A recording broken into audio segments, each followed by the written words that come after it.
Mangaluru city police ಹಾಗೂ AJ institute of dental sciences ಮತ್ತು Indian dental association ಹಾಗೂ ಇನ್ನಿತರ ಸಂಘಟನೆಗಳ ವತಿಯಿಂದ ವಿಶ್ವ ತಂಬಾಕು ರಹಿತ ದಿನದ ಪ್ರಯುಕ್ತ ತಂಬಾಕು ಸೇವನೆಯಿಂದ ಆಗುವ ದುಷ್ಪರಿಣಾಮದ ವಿರುದ್ಧ ಜಾಗೃತಿ ಮೂಡಿಸುವ ಕಾರ್ಯಕ್ರಮ ಮಂಗಳೂರಿನ ಪೊಲೀಸ್ ಲೈನ್ನಲ್ಲಿ ನಡೆಯಿತು.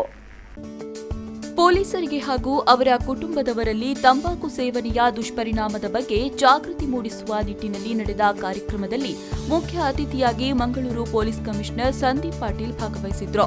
ಅವರು ಕಾರ್ಯಕ್ರಮವನ್ನು ದೀಪ ಬೆಳಗಿಸುವ ಮೂಲಕ ಉದ್ಘಾಟಿಸಿದ್ರು.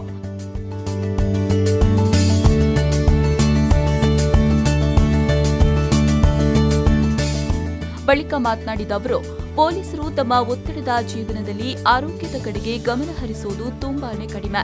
ಹೀಗಿರುವಾಗ ಎಜೆ ಸಂಸ್ಥೆ ಒಂದು ವಿಶೇಷವಾದ ಆರೋಗ್ಯದ ಬಗೆಗಿನ ಕಾರ್ಯಕ್ರಮಗಳನ್ನು ಆಯೋಜನೆ ಮಾಡಿ ಉತ್ತಮ ಕೆಲಸವನ್ನ ಮಾಡಿದೆ ಎಂಬುದಾಗಿ ಶ್ಲಾಘಿಸಿದ್ರು.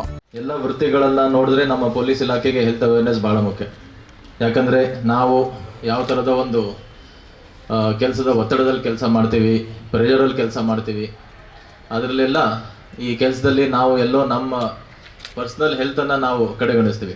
ಆಗಿಂದಾಗ ಹೋಗಿ ಚೆಕಪ್ ಮಾಡೋದು ಅದೆಲ್ಲ ಬಿಟ್ಟು ಸಮಸ್ಯೆ ಬಹಳ ಜಾಸ್ತಿ ಆದಾಗ ನಾವು ಅದ್ರ ಬಗ್ಗೆ ಗಮನ ಕೊಡ್ತೀವಿ. ಸೊ ಆ ರೀತಿ ಆಗದೆ ಹೆಚ್ಚಿನ ಇಂಥ ಒಂದು ಹೆಲ್ತ್ ಅವೇರ್ನೆಸ್ ಕ್ಯಾಂಪ್ಸ್ ಮಾಡೋದು ಮತ್ತು ಕೆಲವು ಹಾಸ್ಪಿಟಲ್ಸ್ ಮುಂದೆ ಬಂದು ನಮಗೆಲ್ಲ ಫ್ರೀ ಮೆಡಿಕಲ್ ಚೆಕಪ್ ಎಲ್ಲ ಕೊಟ್ಟರೆ ನಮಗೆ ಬಹಳ ಹೆಲ್ಪ್ ಆಗುತ್ತೆ. ಅದಕ್ಕೆ ಎಜೆ ಹಾಸ್ಪಿಟಲ್ ಅವರು ಮುಂದಾಗಿದ್ದಾರೆ.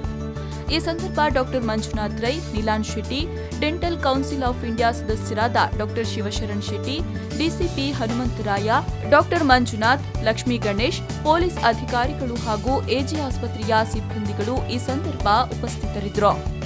ಶರತ್ ಸಾಲ್ಯಾನ್, ವಿ4 ನ್ಯೂಸ್ 24/7 ಮಂಗಳೂರು.